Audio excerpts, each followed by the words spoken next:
The Beatles' bizarre secret, unraveling the Paul is dead enigma. Hidden messages in songs, cryptic album covers, and a mystery that took the world by storm. Did one of the Beatles really meet a tragic end and get replaced? Dive into the rabbit hole with us as we uncover the eerie tale of Paul is dead. Hey, Freaky Facts enthusiasts, welcome back to History's Oddities. We've got a twisty tale for you today. Ever heard of the rumor that shook the very foundation of rock and roll? Today we uncover the strange and lesser-known facts about the Paul is dead conspiracy. Origins revisited, the genesis of a rock and roll myth.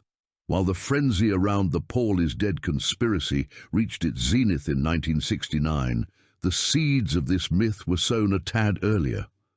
Around 1967, a period marked by the Beatles' experimentation with their music and image, whispers of Paul's supposed fatal accident began to surface. The origin of these whispers remains somewhat shrouded in mystery, but it's believed that the narrative was kick-started by a combination of factors. A car crash involving an Aston Martin, which Paul had once owned, was mistakenly reported in early 1967 to have involved McCartney. This accident, combined with the band's notable absence from the public eye during their retreat from touring, provided fertile ground for rumors. In the backdrop of this, the Beatles' music was becoming more intricate, both lyrically and musically. With their transition from pop stars to avant-garde musicians, they incorporated layered meanings, abstract themes, and innovative recording techniques into their tracks. This shift made it easy for fans and conspiracy theorists alike to read into and misinterpret their work, hunting for hidden messages and signs. As the tale goes, Paul had supposedly died in this crash, and the remaining Beatles, in their grief, chose to replace him with a look-alike. But rather than keeping this a complete secret, they decided to leave hints about the real McCartney's fate within their songs and album artwork, a morbid game of sorts for the discerning fan.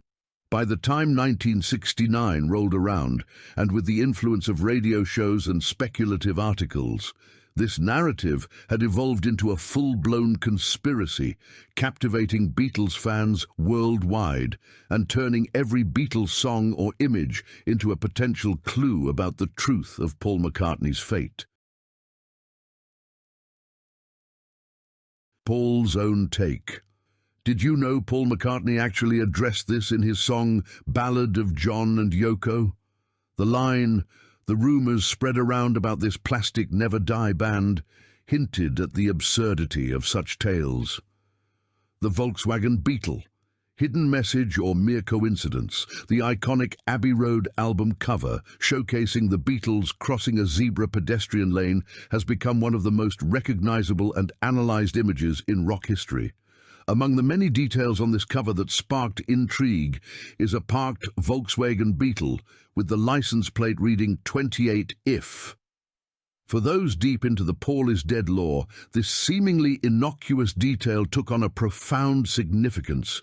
The 28 if was interpreted by some to suggest that had Paul McCartney been alive at the time of the album's release, he would have been 28 years old.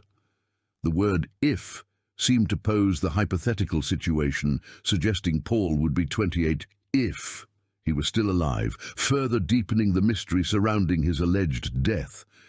However, diving into the specifics, one might notice a slight discrepancy. Paul was actually 27 years old when Abbey Road was released, not 28. This discrepancy didn't deter hardcore believers who argued that he would be in his 28th year of life.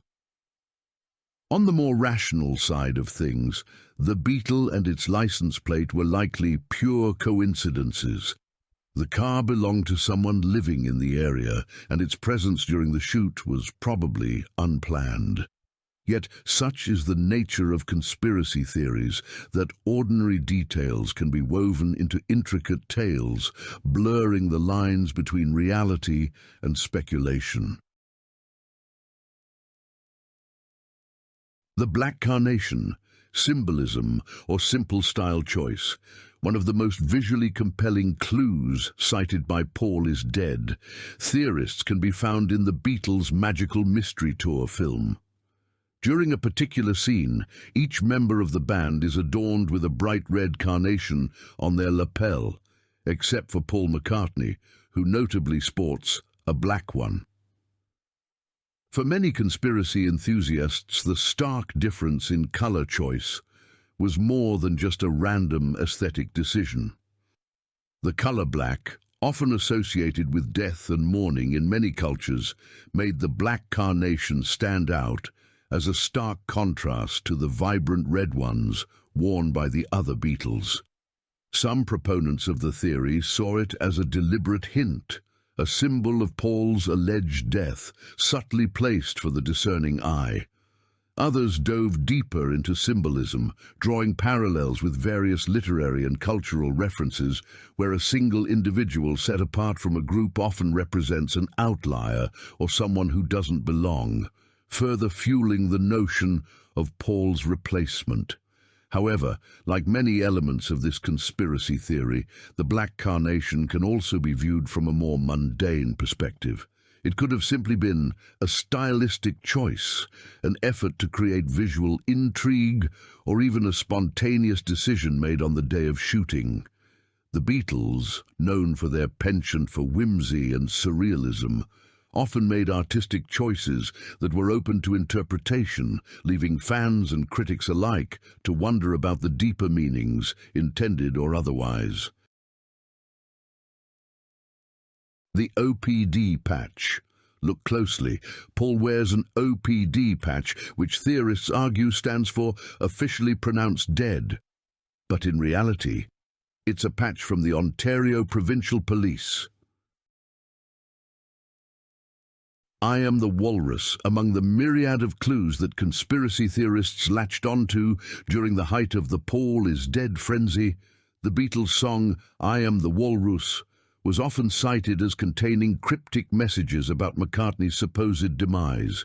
The lyric, Stupid Bloody Tuesday, was interpreted by some as referencing the last day Paul was allegedly seen alive, painting a grim picture of the fateful event. Additionally, the mention of the Eggman in the song was connected to the nursery rhyme character Humpty Dumpty, who famously had a great fall and couldn't be put together again. Drawing parallels, some theorists suggested this was a metaphorical nod to Paul's tragic accident and the irreparable damage it caused. However, the Beatles were known for their innovative and often abstract songwriting, blending surrealism with satire, which often led to various interpretations of their lyrics. Another infamous misheard line comes from Strawberry Fields Forever. At the song's conclusion, a muffled voice, identified as John Lennon's, is heard, leading many to believe he's whispering the sinister words, I buried Paul. This fueled the conspiracy fire even more. In reality, Lennon was saying cranberry sauce, a rather innocuous phrase that, when taken out of context and paired with rampant rumors, took on a much darker meaning in the minds of conspiracy enthusiasts. The White Album, Paul's decapitated depiction. The White Album, officially titled The Beatles, is rich in musical diversity and imagery, and it didn't escape the scrutiny of the Paul is Dead enthusiasts. Among the various pieces of supposed evidence is a poster included with the album, displaying an assortment of images of the Beatles. One of these images portrays Paul McCartney soaking in a bathtub. At a cursory glance, the water's hue and the angle of the photograph made some speculate it resembled a decapitated head floating in blood. This morbid interpretation fueled the fire of the conspiracy, despite it being just another candid snapshot of a Beatle. The mysterious Glass Onion. Glass Onion is one of the tracks that has garnered much attention, not just for its catchy tune, but for its supposedly cryptic lyrics. The line, looking through a glass onion, has been dissected countless times. Russ Gibb, the DJ who played a significant role in popularizing the Paul is dead myth, professed that glass onion was old British slang for the handle of a casket. According to him, in the 19th century, caskets featured round glass handles that bore a resemblance to glass onions. Thus, Paul's looking through was a metaphor for him being inside a coffin. However, there's limited evidence to support this claim about such a slang term existing, and many Beatles aficionados believe it was another of Lennon's imaginative and often abstract expressions. Backward messages in Revolution 9. Revolution 9 is arguably the most avant-garde track on the White Album. Its eerie soundscape became a playground for conspiracy theorists. One of the most compelling claims is that when the track is played backward, a voice repeatedly says, "Turn me on, dead man." Indeed, with a bit of auditory squinting, one can discern a phrase that sounds strikingly similar to the alleged message. While it's genuinely one of the instances where the backward audio does resemble the purported phrase, it's essential to remember that reversed audio can often lead to pareidolia, where people perceive specific patterns, like familiar phrases, where none were intentionally placed. The White Album, like much of the Beatles' work, is a piece of art open to interpretation. While these interpretations provide an intriguing exploration into the realm of urban legends and collective imagination, they remain just that, interpretations. The death hoax boost. Here's an odd twist. This macabre rumor boosted the Beatles' album sales. Fans bought albums to find more clues, turning their records backward and forward. Billy Shear's connection. Many believe that the man who replaced Paul was named Billy Shears. If you think that's a name pulled out of thin air, think again. Ringo Starr sings about Billy Shears in With a Little Help from My Friends from the Sgt. Pepper album.